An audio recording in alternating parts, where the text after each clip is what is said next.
मनरेगार नाम परिवर्तन प्रतिवाद रे गर्जिला सीपीआईएम। मनरेगार नाम परिवर्तन करी केंद्र सरकार भारतर संघीय व्यवस्था, पंचायतीराज व्यवस्था, गांधीवादी विचारधारा और ग्रामीण अर्थनीति, ग्रामीण श्रमिक मानक आईनगत अधिकार को खर्ब करुवा अभियोग करी सीपीआईएम पक्षरु भद्रक जिलापाल कार्यालय सम्मुखें विक्षोभ प्रदर्शन करा जायछि। पर दल पक्षरु राष्ट्रपति उद्देश्य एक स्मारक पत्र जिलापाल को प्रदान करा जायछि।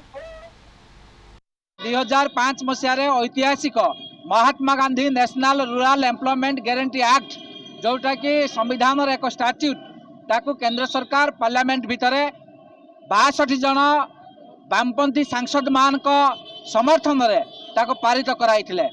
बड़ा दुखर परितापर विषय समस्त संघीय व्यवस्था सांविधानिक विधि व्यवस्था को उल्लंघन करी भारत वर्षर केंद्र सरकार VBG रामजी बिल 2005-2025 आनी पार्लियामेंट पारित कराइछंती। ग्रामांचल रे काम करथुवा जने श्रमिकर मौलिक अधिकार सांविधानिक अधिकार को से हड़प करछंती।